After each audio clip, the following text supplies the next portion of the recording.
병원 침대에 누워있는 저를 두 아들이 지켜보고 있습니다.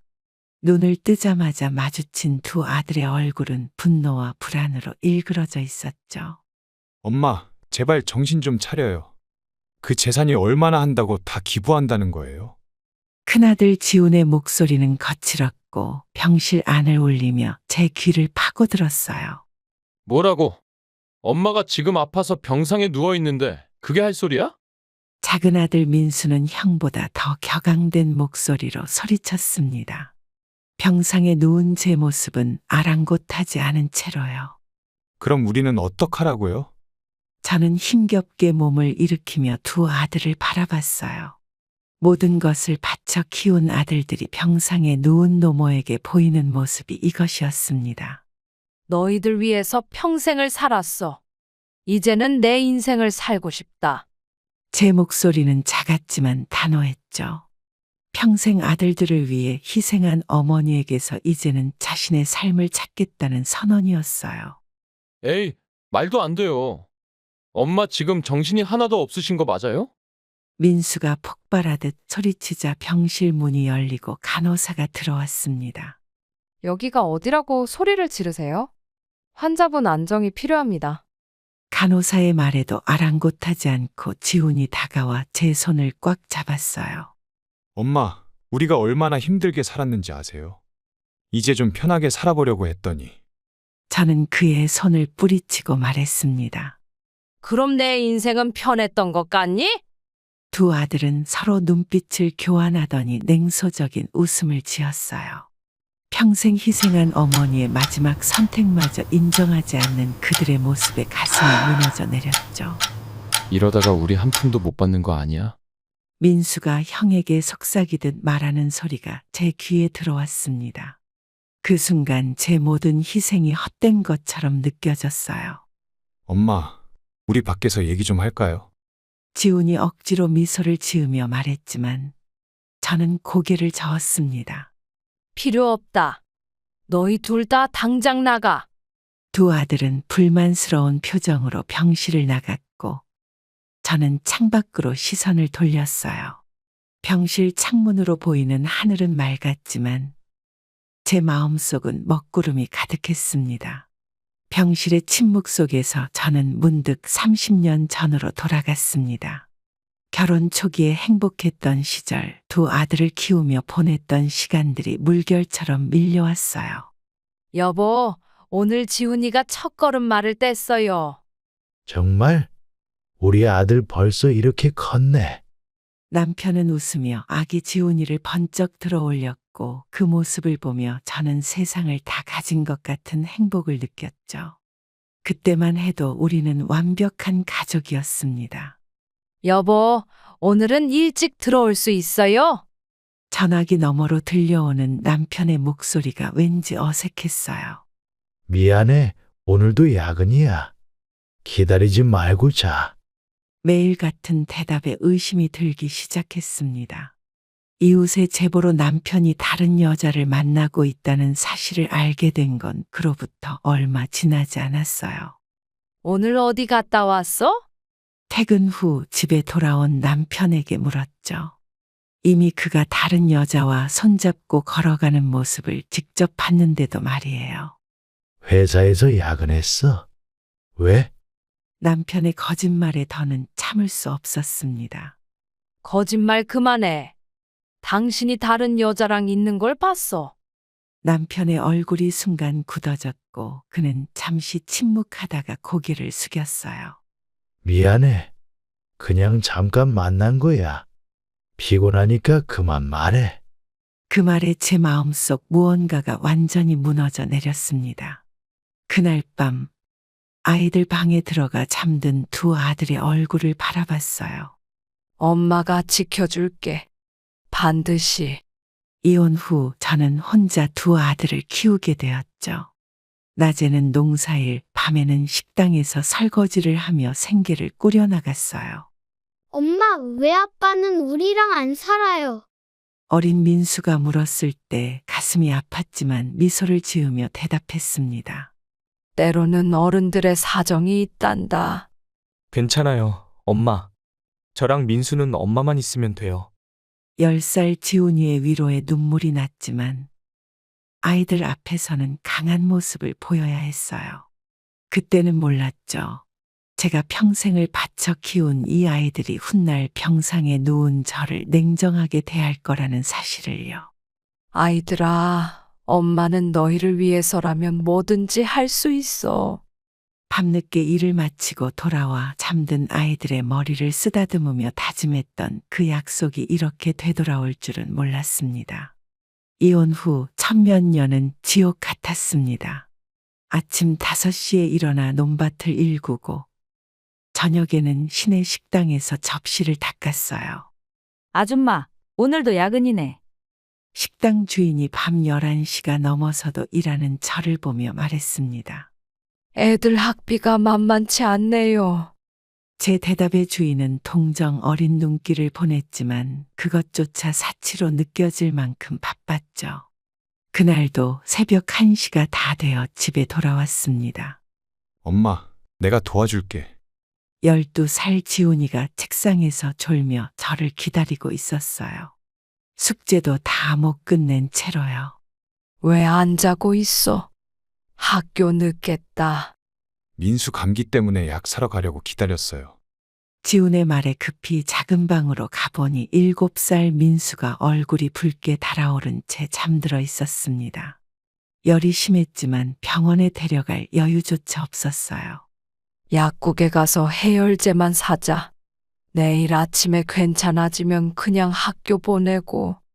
지훈이 고개를 저었죠. 안 돼요. 민수 많이 아파요. 약국 말고 병원에 데려가요.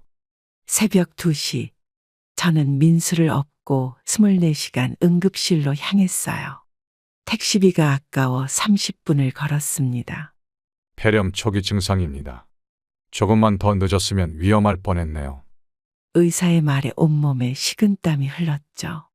병원비를 지불하고 나니 그달 식비가 거의 바닥났습니다. 엄마, 미안해요. 민수가 병실 침대에서 작은 목소리로 말했어요. 미안할 거 없어. 엄마가 더 일찍 알아챘어야 했는데.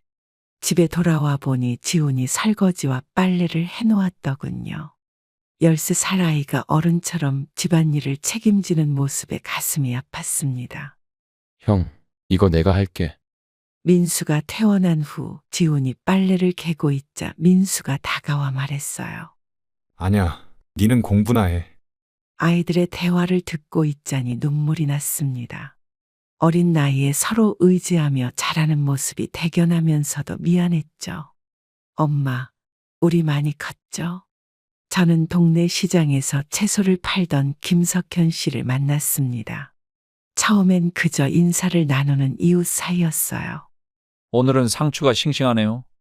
제가 채소를 고르며 말하자 그는 환하게 웃었습니다. 어제 새벽에 막 들어온 거예요. 서비스로 더 드릴게요. 매번 저에게 서비스를 준다며 채소를 더 챙겨주던 그와 자연스레 가까워졌죠. 어느 날 그가 용기를 내어 말을 걸어왔어요. 혹시 주말에 시간 되세요? 같이 차라도 한잔할까 했어요. 갑작스러운 제안에 당황했지만 오랜만에 느껴보는 설렘의 고개를 끄덕였습니다. 네, 좋아요. 몇 달간 데이트를 하면서 그는 아이들에게도 다정하게 대해주었어요. 그러던 어느 날 그가 진지한 표정으로 제 손을 잡았습니다. 우리 새로 시작해볼까요? 혜자 씨와 아이들과 함께라면 행복할 것 같아요. 오랜 세월 혼자 살아온 저에게 그의 고백은 큰 용기가 필요한 결정이었죠. 집에 돌아와 두 아들에게 상황을 설명했어요. 엄마, 그냥 우리끼리만 살면 안 돼요? 지훈이의 반대가 예상했던 일이었지만 마음이 아팠습니다. 그래도 한번 만나보는 건 어때? 엄마도 이제 누군가의 위로가 필요해. 민수는 형보다 조금 더 이해심을 보여주었어요. 시간이 지나면서 아이들도 석현 씨의 진심을 알아가기 시작했습니다. 어머니, 지훈이 대학 입학식에 저도 같이 가도 될까요? 석현 씨의 배려에 지훈이도 조금씩 마음을 열었죠. 1년의 교제 끝에 우리는 작은 결혼식을 올렸습니다. 엄마, 축하해요. 결혼식 날 두 아들이 꽃다발을 건네며 말했어요. 그 순간만큼은 모든 고난을 이겨낸 보상을 받는 기분이었습니다. 새아빠랑 잘 지내. 우리도 이제 대학생이니까 걱정하지 마. 지훈이의 말에 안도감이 들었죠. 작은 집으로 이사하여 내 식구의 새로운 시작을 알렸습니다.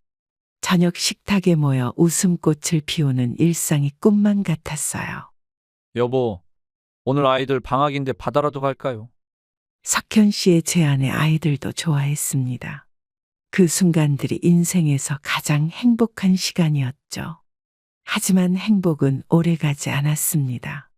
그때만 해도 몰랐어요. 또 다른 배신이 저를 기다리고 있다는 것을.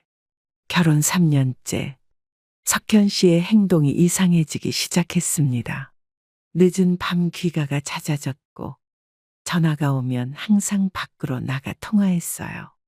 여보, 요즘 많이 바빠요?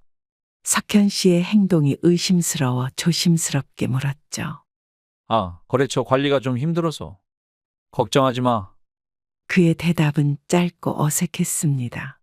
그날 밤 우연히 그의 휴대폰을 발견했어요. 비밀번호를 모르지만 알림창에 보이는 메시지가 눈에 들어왔습니다. 오늘도 만날 수 있어? 그 사람 모르게. 낯선 여자의 이름이었죠. 첫 번째 결혼에서의 배신이 떠올라 가슴이 무너져 내렸습니다. 석현 씨, 솔직히 말해줘요. 무슨 일 있는 거죠? 다음 날 아침 용기를 내어 물었어요. 무슨 소리야? 아무 일도 없어. 그는 당황한 기색도 없이 대답했습니다. 일주일 후 퇴근하고 집에 돌아오니 석현 씨의 옷장이 텅 비어 있었어요. 여보, 집안을 뒤지며 찾아보니 서랍장 속에 쪽지 한 장이 놓여 있었습니다. 미안해. 다시 돌아오지 않을 거야. 그러니 찾지 마. 그 순간 저는 모든 것이 무너지는 느낌이었어요. 아이들에게 전화를 걸었지만 받지 않았죠. 혼란스러운 마음에 경찰서로 향했습니다. 남편이 갑자기 사라졌어요. 핸드폰도 안 받고 옷까지도 다 가져갔어요. 경찰의 표정이 미묘하게 변했어요. 혹시 금전적인 문제는 없으셨나요? 경찰의 질문에 집에 돌아와 통장을 확인해 보니 모든 예금이 출금되어 있었습니다. 심지어 제 이름으로 대출까지 받아간 흔적이 있었어요. 엄마, 새아빠가 어디 갔어? 집에 돌아온 민수가 물었지만 대답할 말이 없었습니다. 도박 빚이 있었대. 그걸 갚으려고 우리 돈을 다 가져간 거야. 지훈이가 친구를 통해 알아온 정보였어요. 석현 씨는 오랫동안 도박 중독이었고 저와 결혼한 것도 경제적 안정을 위한 계산이었던 겁니다. 엄마, 내가 아르바이트 할게요. 우리 다시 시작하면 돼요. 민수의 위로가 고마웠지만 이미 빚더미에 앉은 상황이었어요. 한 번의 선택으로 다시 빈털터리가 된 저는 눈물조차 나지 않았습니다. 괜찮아. 이것도 지나갈 거야. 아이들에게 강한 모습을 보여주려 애썼지만 두 번의 배신은 제 영혼에 깊은 상처를 남겼어요. 그때는 몰랐습니다. 더 큰 시련이 우리 가족을 기다리고 있다는 것을. 석현 씨의 배신으로 힘든 나날을 보내던 어느 여름밤, 저는 갑자기 타는 냄새에 잠에서 깼습니다. 방 안이 연기로 가득 차 있었어요. 얘들아, 빨리 일어나. 다급하게 아이들 방으로 달려가 흔들어 깨웠습니다. 엄마, 무슨 일이에요? 불이야. 빨리 나가. 아이들을 데리고 허겁지겁 집 밖으로 뛰쳐나왔어요. 마당에 서서 보니 농장 창고에서 시작된 불길이 이미 집 쪽으로 번지고 있었습니다. 지훈이가 이웃집으로 뛰어가 도움을 청했고 마을 사람들이 하나둘 모여들기 시작했어요. 하지만 시골이라 소방차가 도착하기까지 시간이 오래 걸렸습니다. 어머니, 뒤로 물러나세요. 위험해요. 이웃 청년이 저를 붙잡아 끌었지만 제 다리는 땅에 못 박힌 듯 움직이지 않았어요. 18팻 동안 피와 땀으로 일구어온 농장이 눈앞에서 불타고 있었습니다. 엄마, 괜찮아요? 다치지 않았어요? 민수가 제 손을 꼭 잡고 물었지만 대답할 수가 없었어요. 소방차가 도착했을 때는 이미 집과 창고의 대부분이 불길에 휩싸여 있었죠. 진압하는데 시간이 좀 걸릴 것 같습니다. 안전거리를 유지해 주세요. 소방관의 말에 저는 무릎이 꺾이는 것을 느꼈습니다. 지훈이가 재빨리 제 팔을 붙잡아 주었어요. 엄마, 우리가 있잖아요. 다시 시작하면 돼요. 아들의 위로가 오히려 가슴을 더 아프게 했습니다. 날이 밝아올 무렵 불은 완전히 진압되었지만 우리 집과 농장은 거의 전소되었어요. 원인은 아마도 전기의 합선인 것 같습니다. 보험 들어놓으셨나요? 소방서 직원의 질문에 고개를 끄덕였지만 제가 가입한 보험은 최소한의 것뿐이었죠. 복구하기에는 턱없이 부족한 금액이었습니다. 엄마, 이제 우리 어떻게 해요? 민수의 질문에 대답할 말이 없었어요. 그저 아이들을 꼭 안아줄 수밖에 없었습니다. 일단 이웃집에서 지내자. 다시 시작하면 돼. 말은 그렇게 했지만 어디서부터 다시 시작해야 할지 막막했어요. 하룻밤 사이에 우리는 다시 한번 모든 것을 잃었습니다. 그나마 남편과 함께 일구었던 시골 땅 한 조각만이 유일한 재산으로 남았죠. 엄마, 우리가 있잖아요. 함께 이겨낼 수 있어요. 지훈이의 말에 고개를 들어 두 아들을 바라봤습니다. 그때는 이 상실이 오히려 우리 가족을 더 단단하게 묶어줄 거라 생각했어요. 얼마나 큰 착각이었는지 그때는 몰랐습니다. 화재 후 우리는 작은 도시로 이사했습니다. 농장 생활을 접고 새 출발을 하기로 한 결정이었어요. 시내 식당에서 일자리를 구했고 아이들은 새 학교에 적응해 나갔습니다. 대학 졸업 후 지우는 대기업에 취직했고 월급의 일부를 꼬박꼬박 집에 보내왔습니다. 민수도 대학에 진학했고 우리 가족은 마침내 안정을 찾아가는 듯했어요. 엄마, 이제 일 좀 줄이세요. 제가 충분히 벌 수 있어요. 지훈이 주말에 집에 오면 항상 하는 말이었습니다. 그래, 조금만 더 일하다가 은퇴할게. 하지만 이 평화는 오래가지 않았어요. 어느 날 지훈이 흥분한 목소리로 전화를 했습니다. 엄마, 사업을 시작하려고 해요. 유통업 쪽인데 전망이 정말 좋아요. 그 순간 왠지 모를 불안감이 저를 스쳤지만 아들의 열정을 막고 싶지는 않았어요. 그때는 몰랐습니다. 이 결정이 우리 가족에게 또 다른 시련을 가져올 거라는 것을. 지훈이 창업한 유통회사는 처음에 순조롭게 성장했습니다. 회사 이름은 대진유통으로 식자재를 전문적으로 취급했어요. 사무실에 처음 방문했을 때 아들의 당당한 모습이 자랑스러웠죠. 엄마, 여기가 제 회사예요. 어때요? 사무실을 둘러보며 지훈이 자랑스럽게 말했습니다. 멋지구나. 내가 여기 사장이라니 믿기지가 않는다. 직원들이 인사하고 지훈을 존경하는 눈빛으로 바라보는 모습에 가슴이 벅찼어요. 오랜 고생 끝에 이뤄낸 성공 같아서 뿌듯했습니다. 엄마, 회사가 빠르게 성장하고 있어요. 다음 달엔 지점을 하나 더 열 계획이에요. 지훈의 목소리에서 자신감이 넘쳤고 저는 그저 고개를 끄덕일 뿐이었어요. 회사 경영에 대해서는 무지했으니까요. 너무 서두르진 않는 게 좋지 않을까? 조심스럽게 말했지만 지훈은 웃으며 대답했습니다. 괜찮아요. 시장 분석도 다 했고 투자자들도 확보했어요. 그로부터 6개월 후 지훈이 갑자기 집에 찾아왔어요. 평일 낮에 회사를 비우고 온 것이 이상했습니다. 지훈아, 무슨 일이야? 회사는? 지훈의 얼굴이 창백했고 손은 떨리고 있었어요. 엄마, 회사가 작은 문제가 생겼어요. 식탁에 앉아 이야기를 들어보니 상황은 심각했습니다. 무리한 확장으로 대출을 받았고 매출은 예상보다 저조했어요. 이번 기회를 놓치면 안 돼요. 대출 받아서라도 투자해야 해요. 지훈의 목소리는 필사적이었습니다. 경험에서 우러나오는 불안감이 저를 엄습했어요. 지훈아, 조금 천천히 가는 게 좋지 않을까? 빚을 더 늘리는 건 위험해.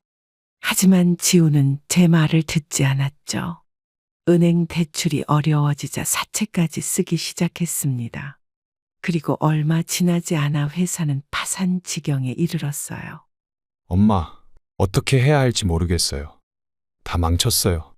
지훈이 집에 돌아와 무릎을 꿇고 울었습니다. 빚은 2억이 넘었고 채권자들의 독촉 전화가 끊이지 않았어요. 엄마가 도와줄게. 우리 함께 해결해보자. 아들을 안아주며 말했지만 속으로는 두려움이 일었습니다.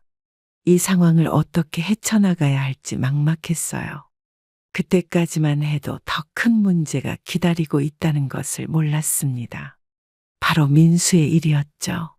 지훈의 사업 실패로 정신이 없던 어느 날, 민수가 대학을 갓 졸업하고 집에 돌아왔습니다. 평소와 달리 흥분된 모습이었어요. 엄마, 주식으로 돈 벌 수 있대요. 친구가 알려줬어요. 식탁에 앉아 노트북을 열며 민수가 신나게 말했어요. 주식? 그런 거 위험하지 않니? 저의 우려에도 민수는 빛나는 눈으로 설명을 이어갔습니다. 요즘은 다들 해요.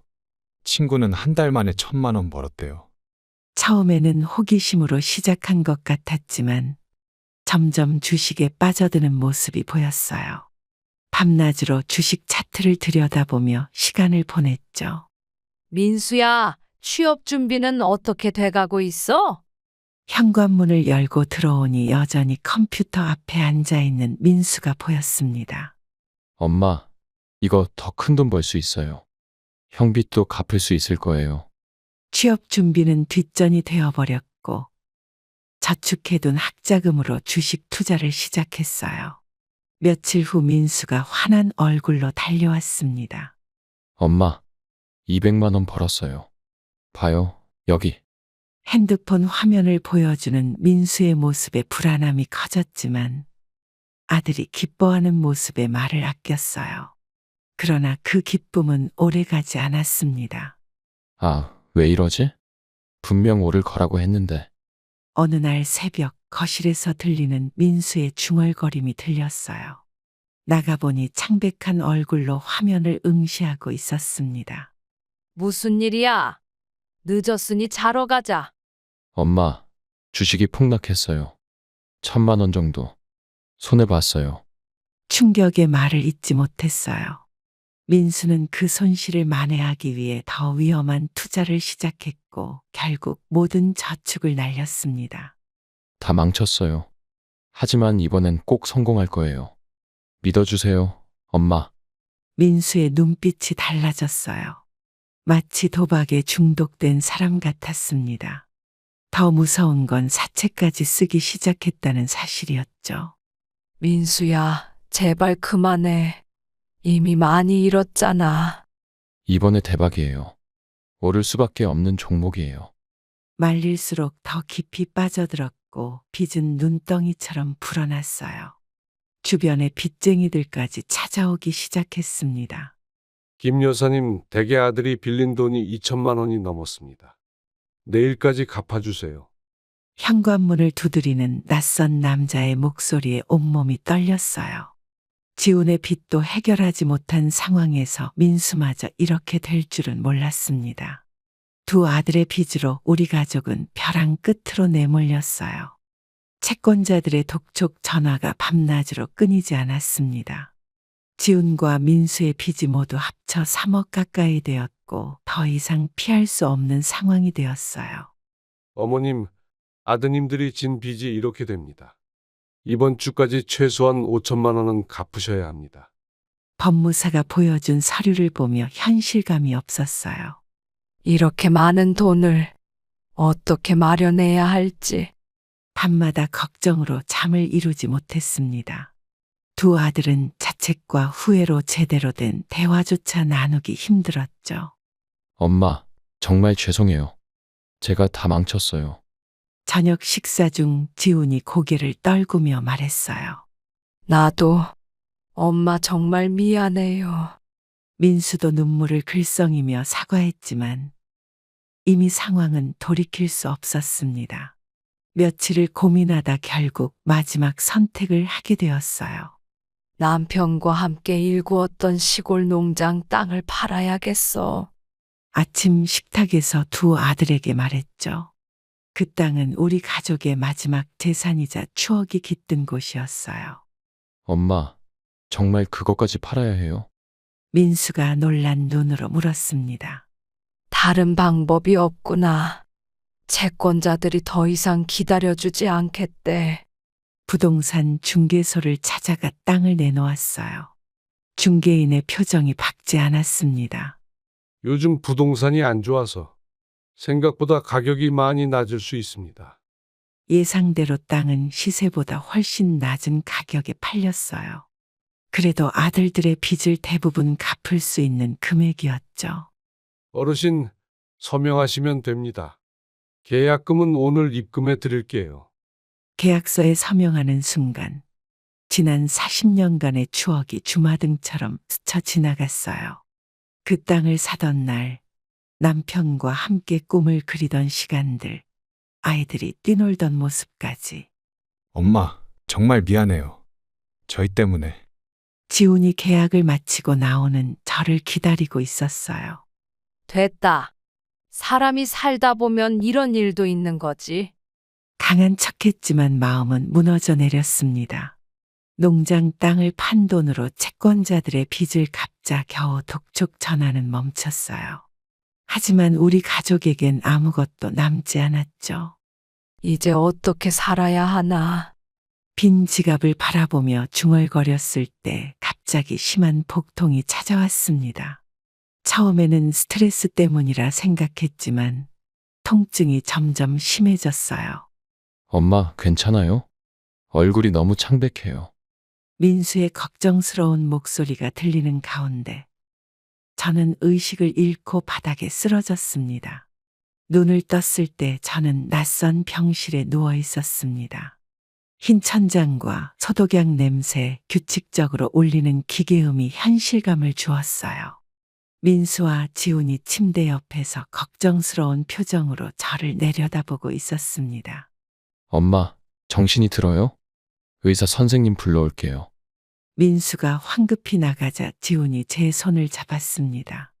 손등에 꽂힌 주사 바늘이 따갑게 느껴졌어요. 여기가 어디야? 무슨 일이 있었니? 목소리가 잘 나오지 않았고 입안이 마른 느낌이었습니다.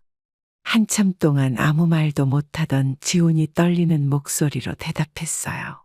병원이에요, 엄마. 이틀 전에 쓰러지셨어요. 잠시 후 의사와 함께 들어온 민수의 표정이 무거웠습니다. 의사는 차트를 확인하고 침대 옆으로 다가왔어요. 그의 표정이 심각해 보였죠. 검사 결과가 나왔습니다. 조금 이야기를 나눠야 할 것 같네요. 의사의 말에 가슴이 덜컥 내려앉는 느낌이 들었습니다. 그의 다음 말은 제 인생을 완전히 바꿔놓았어요. 대장암입니다. 그것도 말기 단계예요. 순간 온 세상이 멈춘 것 같았고 귀에서 윙 소리가 났습니다. 지훈과 민수의 얼굴이 창백해졌고 민수는 그 자리에 주저앉았어요. 얼마나 시간이 남았나요? 떨리는 목소리로 겨우 질문을 했습니다. 의사는 한숨을 쉬며 대답했어요. 정확히 말씀드리기는 어렵지만 적극적인 치료를 시작하면 상황이 호전될 수도 있습니다. 의사의 말이 희망적으로 들렸지만 그의 눈빛에서 진실을 읽을 수 있었습니다. 상황이 좋지 않다는 것을요. 의사가 나간 후 병실은 무거운 침묵에 휩싸였어요. 엄마, 걱정 마세요. 최고의 치료를 받게 해드릴게요. 지훈이 결연한 표정으로 말했지만 저는 현실적인 상황을 알고 있었습니다. 우리에게 남은 돈은 거의 없었고 고가의 암 치료를 감당할 여유가 없었어요. 비용 걱정은 하지 마세요. 제가 어떻게든 마련할게요. 민수도 다짐했지만 그 말이 오히려 마음을 더 아프게 했습니다. 아이들에게 또 다시 짐이 되는 것 같아 미안한 마음이 들었어요. 괜찮아. 인생이란 원래 그런 거야. 병실 창밖으로 보이는 하늘은 맑았지만 제 앞에 놓인 미래는 안개처럼 불투명했습니다. 아직 아들들에게 해주고 싶은 것들이 많았는데 이제 겨우 새 출발을 하려던 참인데 왜 하필 지금일까 하는 생각이 들었어요. 병원을 나오면서 어떻게 아들들에게 이 상황을 감당하게 할지 고민했습니다. 그들에게 또 다시 큰 상처를 줄 것을 생각하니 가슴이 무거웠어요. 대장암 진단 후 저는 바로 입원하여 치료를 시작했습니다. 병원 생활은 생각했던 것보다 훨씬 힘들었어요.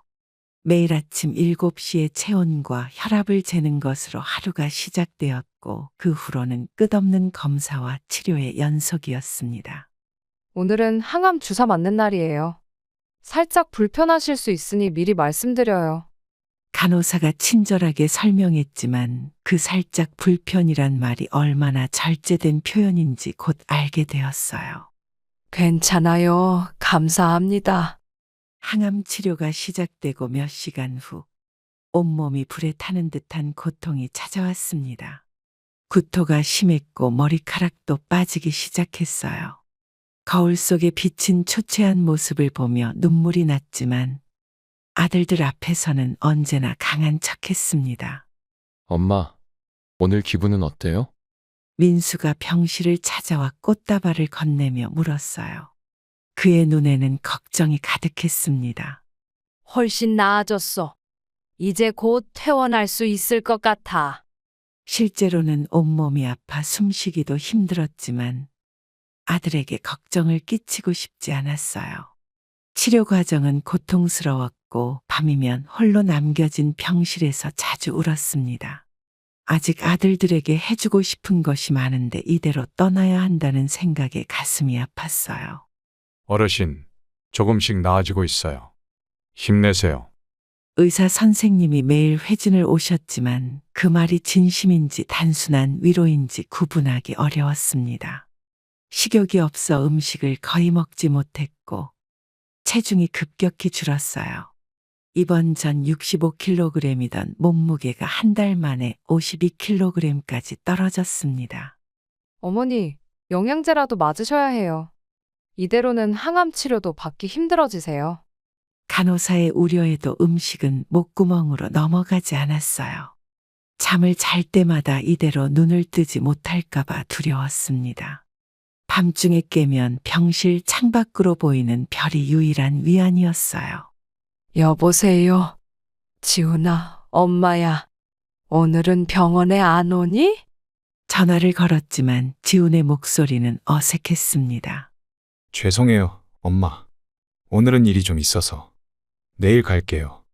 처음에는 아들들이 매일 병문안을 왔지만 점차 방문 횟수가 줄어들었고 머무는 시간도 짧아졌어요. 전화도 뜸해졌습니다. 처음에는 바쁜 일상 때문이라 이해했지만 시간이 지날수록 그들의 태도가 달라지는 것을 느꼈어요. 김 회장님, 아드님들이 요즘 잘 안 오시네요? 병실을 청소하던 간호조무사가 무심코 던진 말에 가슴이 아팠지만 애써 웃으며 대답했습니다. 아마 많이 바쁜가 봐요. 그날 밤 병실 밖에서 우연히 아들들의 대화를 듣게 되었어요. 그 대화는 제 심장을 무너뜨리기에 충분했습니다. 이번 3주차, 저는 화장실에 다녀오기 위해 힘겹게 일어났습니다. 병실 문 앞에 다다랐을 때 복도에서 들려오는 익숙한 목소리에 걸음을 멈췄어요. 형, 엄마 치료비가 너무 많이 나와. 우리가 어떻게 감당해? 민수의 목소리였습니다. 문 너머로 두 아들의 대화가 선명하게 들렸어요. 나도 알아. 재촉하지 마. 지훈의 대답은 차갑고 냉정했습니다. 그들이 서 있는 모습이 문틈으로 보였어요. 이러다 우리 돈 다 써버리면 어떡해? 엄마도 좋아지는 것 같지 않은데. 민수의 말에 온몸이 얼어붙는 기분이었습니다. 숨소리조차 내지 않고 더 들었어요. 의사 말로는 시간 문제래. 더 이상 돈 쓰는 게 의미가 있을까? 그 말을 듣는 순간 심장이 무너져 내리는 것 같았습니다. 자식들에게 제가 짐이 되고 있다는 사실을 깨달았죠. 다리에 힘이 풀려 벽에 기대야 했어요. 그래도 엄마인데 어떻게 그런 말을. 민수의 목소리가 떨렸지만 지우는 더 냉정했습니다. 감정적으로 생각하지 마. 현실적으로 봐야 해. 두 아들의 발걸음 소리가 멀어지자 저는 조용히 병실로 돌아왔어요. 침대에 누워 천장을 바라보며 한참을 생각했습니다. 평생을 바쳐 키운 아들들이 이제는 제 죽음의 시간표를 계산하고 있다니. 혜자 씨, 약 드실 시간이에요. 간호사가 들어왔지만 대답할 기력이 없었어요. 그저 고개만 끄덕였죠. 간호사가 나간 후 창밖으로 보이는 하늘은 여전히 푸르렀습니다. 인생이 이렇게 끝날 거라고는 상상도 못했어요. 여보세요, 경이야? 나 혜자야. 오랜 사촌에게 전화를 걸었습니다. 그녀만이 지금 제가 의지할 수 있는 유일한 사람이었어요. 혜자. 세상에 소식이 없더니 어디 있었어? 경희의 반가운 목소리에 눈시울이 붉어졌습니다. 모든 상황을 설명하자 그녀는 깊은 한숨을 내쉬었어요. 내일 당장 갈게. 혼자 있지 마. 약속대로 다음날 경희가 병실을 찾아왔습니다. 병실 문을 열고 들어오는 순간 그녀의 표정이 굳었어요. 이게 얼마나 됐어? 왜 진작 연락하지 않았어? 오랜만에 만난 가족의 따뜻한 걱정에 눈물이 흘렀습니다. 그날 이후로도 두 아들의 방문은 뜸했지만 간간히 복도에서 들려오는 그들의 대화는 제 마음을 더욱 아프게 했어요. 그들의 관심은 오직 제 재산뿐이었습니다. 어느 날 우연히 문 밖에서 들려오는 아들들의 대화를 또 듣게 되었습니다. 이번에는 더 구체적인 내용이었어요. 링거를 맞으며 누워있던 저는 문이 살짝 열린 틈으로 복도에 선 두 아들의 모습을 볼 수 있었습니다. 형, 엄마가 갖고 있는 재산이 얼마나 될까? 민수의 목소리가 복도에 울렸어요. 가슴이 찢어지는 듯한 아픔이 밀려왔지만 조용히 귀를 기울였습니다. 글쎄, 정확히는 모르겠어. 하지만 꽤 될 거야. 지훈의 대답이 냉정하게 들렸어요. 그들은 제가 죽은 후에 재산 분배에 대해 이야기하고 있었습니다. 엄마 통장이 어디 있는지 알아? 아마 병원 가방 안에 있을 거야. 다음에 와서 살펴보자. 눈물이 흘렀지만 소리내어 울 수조차 없었습니다. 25년 동안 모든 것을 희생해가며 키운 아들들이 이제는 제 죽음을 기다리고 있다는 현실이 너무 고통스러웠어요. 쉿. 누가 들을라. 조용히 말해. 지훈의 경고에 두 사람은 잠시 목소리를 낮췄습니다. 하지만 곧 다시 대화가 들렸어요. 어차피 엄마는 얼마 못 사실 거야. 우리가 미리 준비해야 해. 그 말을 듣는 순간 제 심장이 멈추는 것 같았습니다. 눈을 감고 침대에 누워 소리 없이 흐느꼈어요. 평생을 바쳐 키운 아들들이 이제는 제 죽음만을 기다리고 있다니 믿기지 않았습니다. 간호사님이 오시니까 그만 가자. 다음에 오면 서류들 좀 찾아보자. 발걸음 소리가 멀어지고 병실은 다시 고요해졌어요. 그날 밤 잠을 이루지 못했습니다. 제가 언제부터 아들들에게 그저 무가치한 존재가 되었는지 생각했어요. 혜자 씨, 괜찮으세요? 안색이 안 좋아 보여요. 다음 날 아침 회진을 온 간호사가 물었습니다. 네, 그냥 좀 피곤해서요. 간호사에게는 아무렇지 않은 척했지만 마음은 이미 산산조각 났어요. 경희가 병실에 들어왔을 때 저는 결심했습니다. 경이야, 나 변호사 좀 불러줄래? 경희는 놀란 표정으로 저를 바라봤어요. 갑자기 변호사는 왜? 내가 할 일이 있어. 그날 이후 저는 더 이상 두 아들에게 연락하지 않았습니다. 그들도 전화를 걸어오지 않았어요. 제 마음속에서 무언가가 완전히 죽어버린 순간이었습니다. 아들들의 충격적인 대화를 듣고 나서 저는 깊은 우울감에 빠졌습니다. 며칠 동안 병실 창밖만 바라보며 말수가 줄었어요. 음식도 거의 먹지 않았고 의사의 질문에도 간단히 대답할 뿐이었습니다. 혜자 씨, 오늘은 밥 좀 드셨어요? 간호사가 체온을 재며 물었지만 저는 그저 고개만 끄덕였어요. 그때 문 밖에서 노크 소리가 들렸습니다. 누구세요? 힘없는 목소리로 물었더니 반가운 목소리가 들려왔어요. 영자야, 나야, 경희. 경희에게 흐느끼며 모든 것을 털어놓았습니다. 병과의 싸움, 아들들의 냉담한 모습, 그리고 제 마음의 상처까지 모두요. 영자야, 너 정말 힘든 시간을 보냈구나. 경희도 울먹이며 제 등을 토닥여 주었어요. 그녀의 따뜻한 손길이 얼마나 위로가 되었는지 모릅니다. 넌 혼자가 아니야. 내가 있잖아. 경희의 말은 제게 큰 힘이 되었어요. 병실에 갇혀있던 제 마음이 조금씩 열리는 것 같았습니다. 자, 이제 좀 바람 쐬러 가자. 너무 오래 병실에만 있었잖아. 경희는 저를 휠체어에 태우고 병원 정원으로 데려갔어요. 따스한 햇살과 신선한 공기가 얼마나 그리웠는지 몰랐습니다. 영자야, 넌 항상 강했어. 이번에도 이겨낼 수 있을 거야. 벤치에 앉아 오랜만에 진솔한 대화를 나눴어요. 아이들 키우느라 고생했던 이야기, 남편의 배신, 그리고 지금의 상황까지 모든 것을 나눴습니다. 네 건강이 제일 중요해. 치료에 집중해서 다시 일어서야 해. 경희의 말에 용기를 얻었어요. 다시 한번 힘을 내보기로 마음먹었습니다. 고마워, 경희야. 네가 있어. 정말 다행이야. 그날 이후로 경희는 매일 병문안을 왔어요. 아들들이 오지 않는 동안 그녀는 제게 든든한 지원군이 되어주었습니다. 때로는 직접 만든 한약을 가져오기도 했고 맛있는 음식을 싸오기도 했죠. 영자야, 이 죽 좀 먹어봐. 내가 직접 끓인 영양식이야. 경희의 정성 덕분에 저는 조금씩 식욕을 되찾았고 체중도 늘기 시작했어요.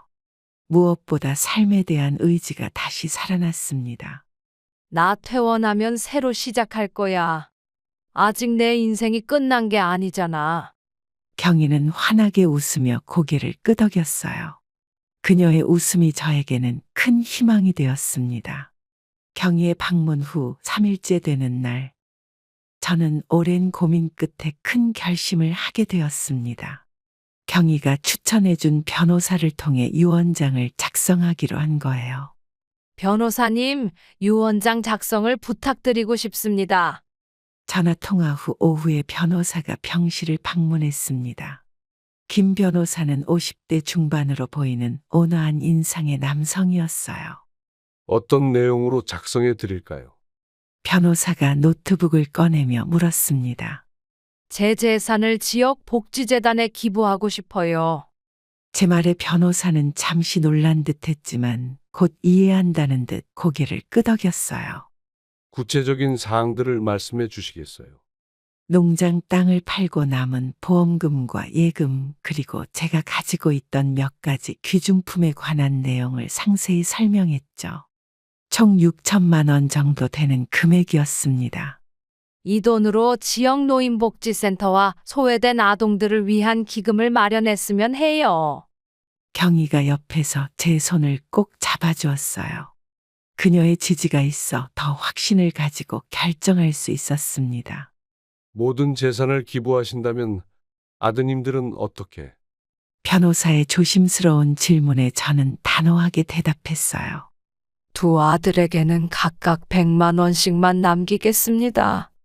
유언장 작성을 마치고 서명하는 순간 저의 마음이 놀랍도록 가벼워졌습니다. 그동안 짊어지고 있던 무거운 짐을 내려놓은 것 같았어요. 이젠 편안해졌어. 나의 마지막 소원이 이루어질 것 같아. 경희에게 속마음을 털어놓았습니다. 그녀는 내 결정을 존중한다는 듯 고개를 끄덕였어요. 훌륭한 결정이야. 많은 사람들에게 도움이 될 거야. 유언장 작성 소식은 어떻게 알았는지 금세 두 아들에게 전해졌나 봅니다. 다음 날 아침, 지훈이 급하게 병실을 찾아왔어요. 엄마, 이게 무슨 소리예요? 변호사를 만나서 유언장을 작성했다고? 지훈의 얼굴은 당황스러움과 분노가 뒤섞여 있었습니다. 저는 침착하게 대답했어요. 그래, 그게 내 결정이야. 그의 눈에서 놀라움과 함께 계산하는 듯한 빛이 스쳐 지나갔습니다. 이제 제 마음은 확고했어요. 이 결정이 저희 인생에서 마지막으로 할 수 있는 의미 있는 일이라고 생각했습니다. 유언장 작성 후 이틀 뒤 아침 병실 문이 갑자기 벌컥 열렸습니다. 큰아들 지훈이가 흥분한 얼굴로 들어왔고 바로 뒤에 민수도 따라 들어왔어요. 엄마, 이게 무슨 소리예요?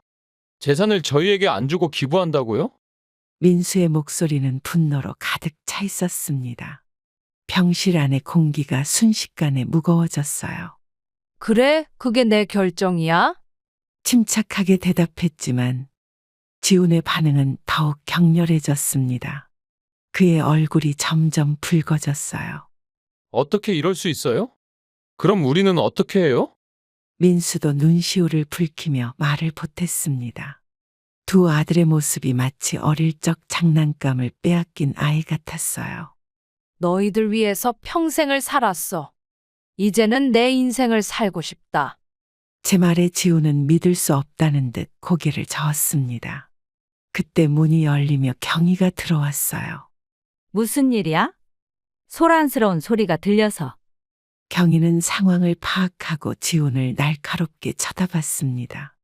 그녀의 존재가 저에게 큰 힘이 되었어요. 지훈아, 네 엄마가 평생 모은 재산이다. 엄마 뜻을 존중해야지. 경희의 말에 지훈은 더욱 화를 냈습니다. 그는 경희를 향해 소리쳤어요. 이건 가족 문제예요. 끼어들지 마세요. 경희도 지지 않고 맞받아쳤습니다. 그녀의 목소리에는 단호함이 묻어났어요. 가족? 가족이라는 놈들이 어머니 재산만 노리고 있냐? 병실이 점점 소란스러워지자 간호사가 들어왔습니다. 그녀의 표정은 엄격했어요. 여기가 어디라고 소리를 지르세요? 환자분께 안 좋습니다. 간호사의 중재에도 지훈은 계속해서 항의했습니다. 그의 눈빛에서는 오직 돈에 대한 욕심만 보였어요. 이러다가 우리 한 푼도 못 받는 거 아니야? 민수가 지훈에게 작게 속삭이는 소리가 제 귀에 들어왔습니다. 그 순간 마음에 결심이 섰어요. 더 이상 할 말 없다. 내 뜻은 변하지 않아. 너희 둘 다 당장 나가. 제 단호한 태도의 두 아들은 마지못해 병실을 나갔습니다. 문을 닫으며 지훈이 던진 마지막 말이 가슴에 박혔어요. 이 일은 아직 끝나지 않았어요, 엄마. 문이 닫히고 병실은 다시 조용해졌습니다. 경희가 제 손을 잡아주었어요. 괜찮아요? 너무 속상해하지 마세요. 저는 깊은 한숨을 내쉬었습니다. 가슴은 아팠지만 제 결정이 옳았다고 믿었어요. 이제 남은 시간 동안 후회 없이 살아가고 싶었습니다. 아들들과의 불쾌한 대립 이후 몇 주가 지나고 제 상태에 놀라운 변화가 찾아왔습니다. 의사 선생님이 아침 회진 때 평소보다 밝은 표정으로 병실에 들어왔어요. 김 회장님, 최근 검사 결과가 나왔습니다. 의사의 표정에서 무언가 다른 점을 느꼈고 저는 불안한 마음으로 물었습니다. 어떤가요, 선생님? 의사는 차트를 확인하며 놀라운 소식을 전했어요. 놀랍게도 암세포가 많이 줄었습니다. 이대로 치료를 계속하면 상태가 더 호전될 수 있겠어요. 그 말을 듣는 순간 제 귀를 의심했습니다. 죽음을 준비하고 있던 사람에게 갑자기 희망의 빛이 보인 것 같았어요. 정말인가요? 제가 나아질 수 있다는 말씀이신가요? 의사는 미소를 지으며 고개를 끄덕였습니다. 눈가에 미소 주름이 잡혔어요. 네. 물론 아직 완치라고 말하긴 어렵지만 상태가 많이 호전된 것은 분명합니다. 경희에게 곧바로 전화를 걸어 이 기쁜 소식을 전했습니다. 그녀는 소리를 지를 정도로 기뻐했어요. 아이고, 영자야. 내가 몇 시에 병원으로 갈게.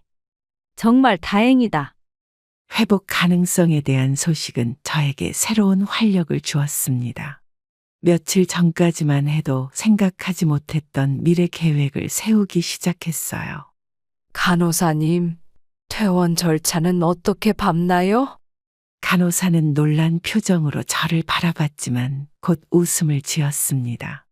아직 퇴원을 생각하기엔 이른데요. 하지만 회복 속도가 계속 이렇다면 한 달 안에 가능할 수도 있어요. 베개에 기대어 앉아 창밖을 바라봤어요.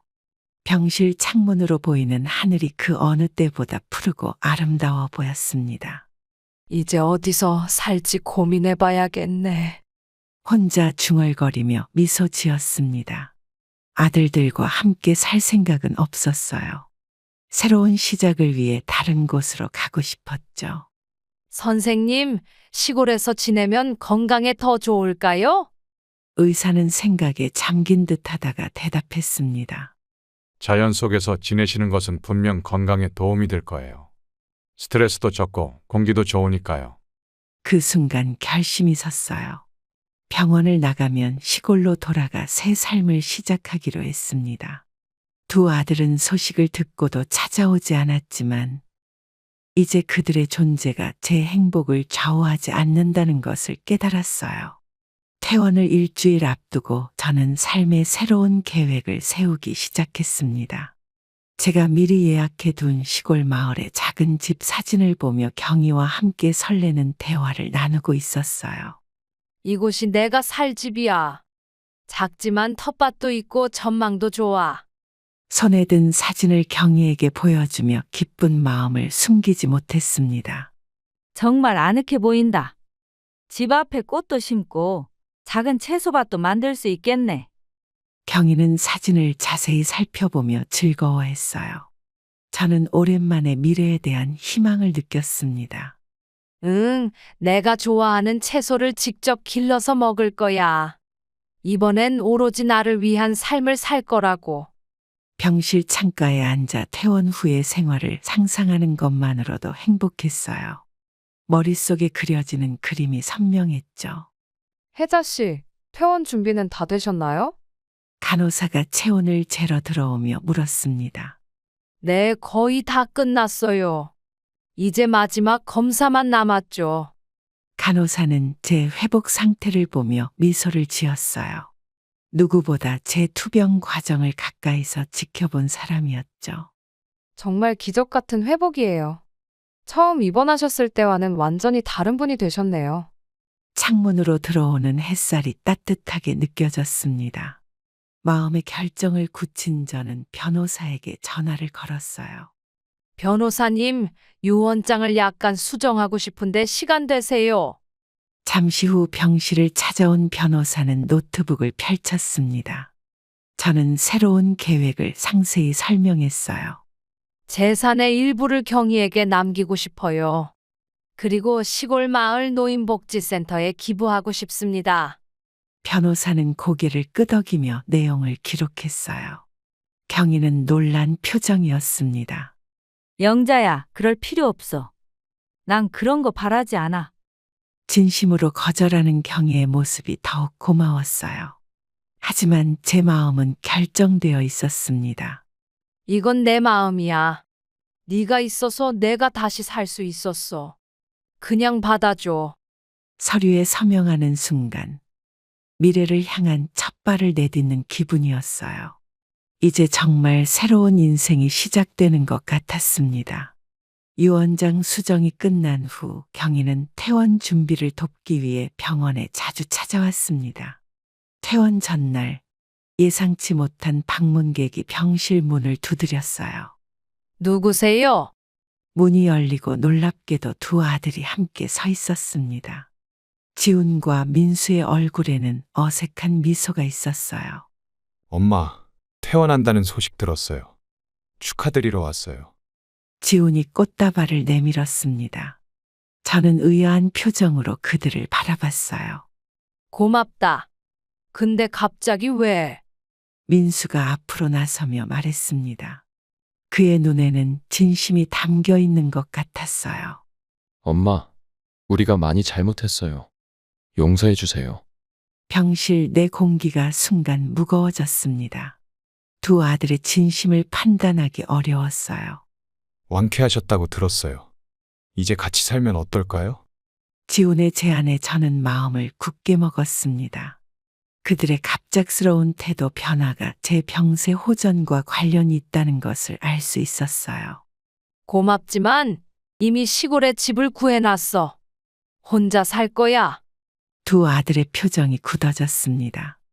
지훈이 다시 말을 꺼냈어요. 엄마, 제발 다시 생각해봐요. 우리가 잘못했어요. 제 침대 옆에 놓인 짐가방을 보며 민수가 물었습니다. 그의 목소리에 불안감이 묻어났어요. 정말 혼자 사실 거예요? 위험하지 않을까요?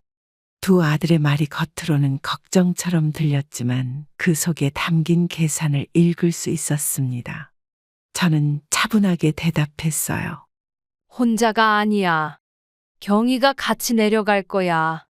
그리고 내 결정은 바뀌지 않아. 그 순간 경희가 병실로 들어왔습니다. 두 아들을 보고 잠시 당황했지만 이내 저에게 다가와 손을 잡아주었어요. 짐 다 챙겼어? 내일 아침 일찍 출발하자. 경희의 말에 두 아들은 더 이상 할 말을 잃은 듯 했습니다. 지훈이 마지막으로 시도했어요. 엄마, 유언장은 다시 생각해 보시는 게 어떨까요? 드디어 본심이 드러났습니다. 저는 미소를 지으며 대답했어요. 이미 다 정리됐어. 이제 우리 각자의 길을 가자. 두 아들은 더 이상 아무 말도 하지 못하고 병실을 나갔습니다. 그들의 방문이 진심 어린 사과가 아닌 재산에 대한 미련이었다는 것을 확실히 알 수 있었어요. 드디어 퇴원하는 날이 밝았습니다. 아침 일찍부터 경희가 병실에 와서 짐을 정리하는 것을 도와주었어요. 4개월간의 병원 생활을 끝내고 새 삶을 향해 떠나는 설렘과 긴장이 교차했습니다. 짐 다 챙겼어? 약은 다 넣었고? 경희가 마지막으로 병실을 둘러보며 물었어요. 응, 다 챙겼어. 이제 출발하자.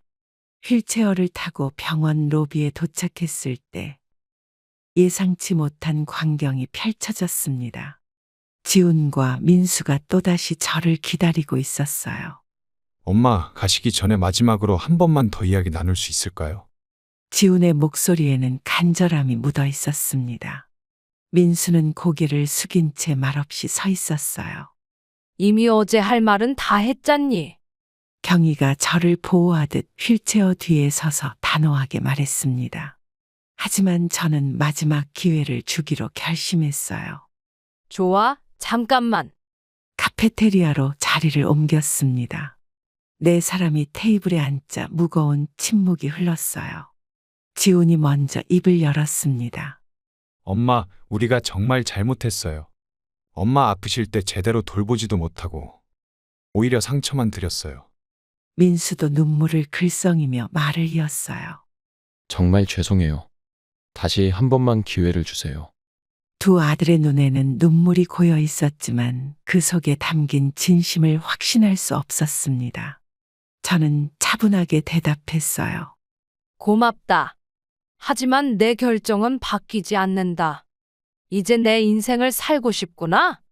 지훈이 마지막 카드를 꺼내 들었습니다.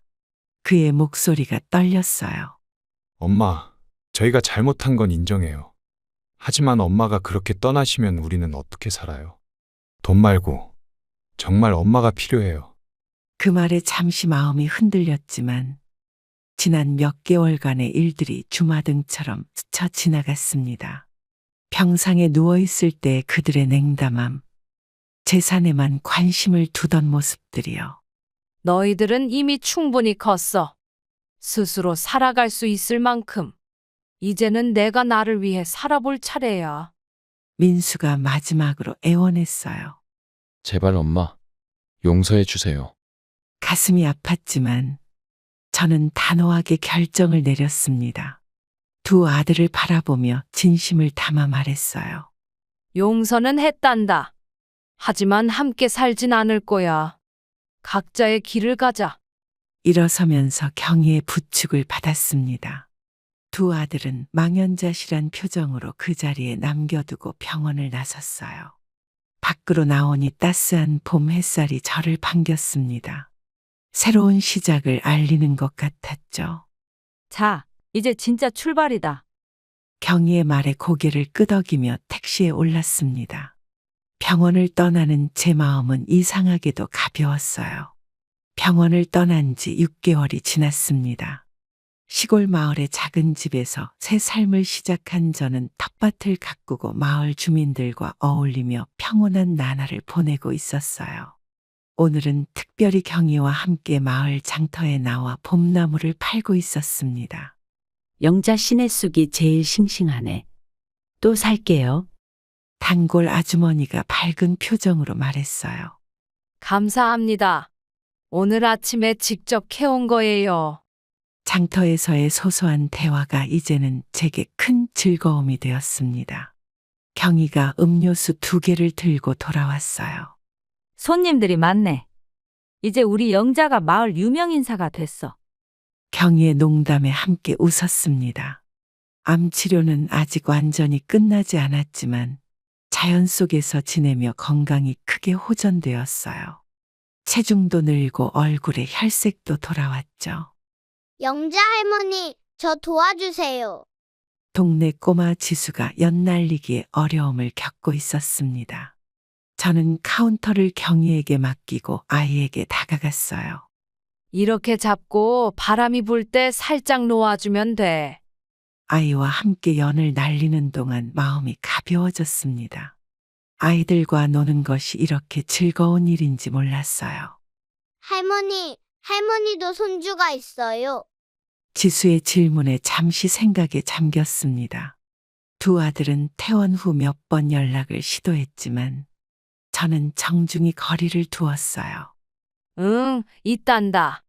하지만 멀리 살아서 자주 못 만나.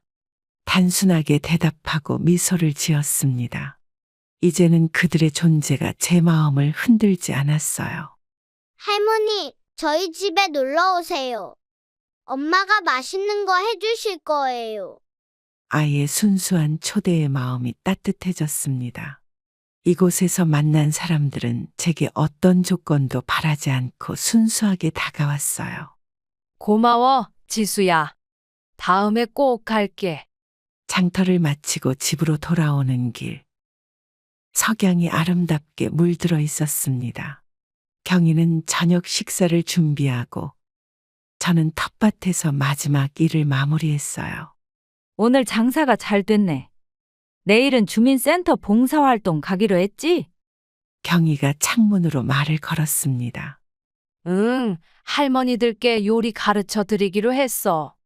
저녁을 먹으며 내일 계획을 세우는 동안 문득 지난 날들이 떠올랐어요. 온갖 고난과 배신, 아픔을 겪었지만 이제는 그 모든 것이 저를 더 강하게 만들어준 경험이라고 느꼈습니다. 경희야, 나 지금 정말 행복해. 문득 감정이 복받쳐 말했어요. 경희는 따뜻한 눈빛으로 저를 바라봤습니다. 그럼 당연하지. 네가 진짜 네 자신을 위한 삶을 살기 시작했으니까. 창밖으로 보이는 별이 유난히 밝게 빛났습니다. 제 인생의 황혼기가 오히려 가장 밝고 아름다운 시간이 될 것 같았어요. 과거의 상처를 뒤로하고 매일 새로운 기쁨을 발견하는 이 삶이 진정한 행복임을 깨달았습니다. 내일은 마을 노인회관에서 영화 상영도 한대. 같이 볼래? 좋지. 그리고 주말에는 옆 마을 축제도 가보자. 이렇게 소소한 일상의 즐거움을 나누며 저는 비로소 제 인생의 주인공이 되었습니다. 재산도 자녀도 아닌 오직 나 자신을 위한 삶을 살게 된 것이죠. 모든 고난 속에서도 희망을 잃지 마세요. 때로는 가장 어두운 순간이 우리를 가장 밝은 미래로 인도하는 전환점이 됩니다. 저에게는 암 진단이 오히려 새로운 삶의 시작점이 되었습니다. 자신의 가치를 알고 스스로를 위한 선택을 하는 것을 두려워하지 마세요. 그것이 진정한 사랑의 시작입니다. 그럼 오늘도 행복한 하루 되시길 기원하겠습니다. 감사합니다.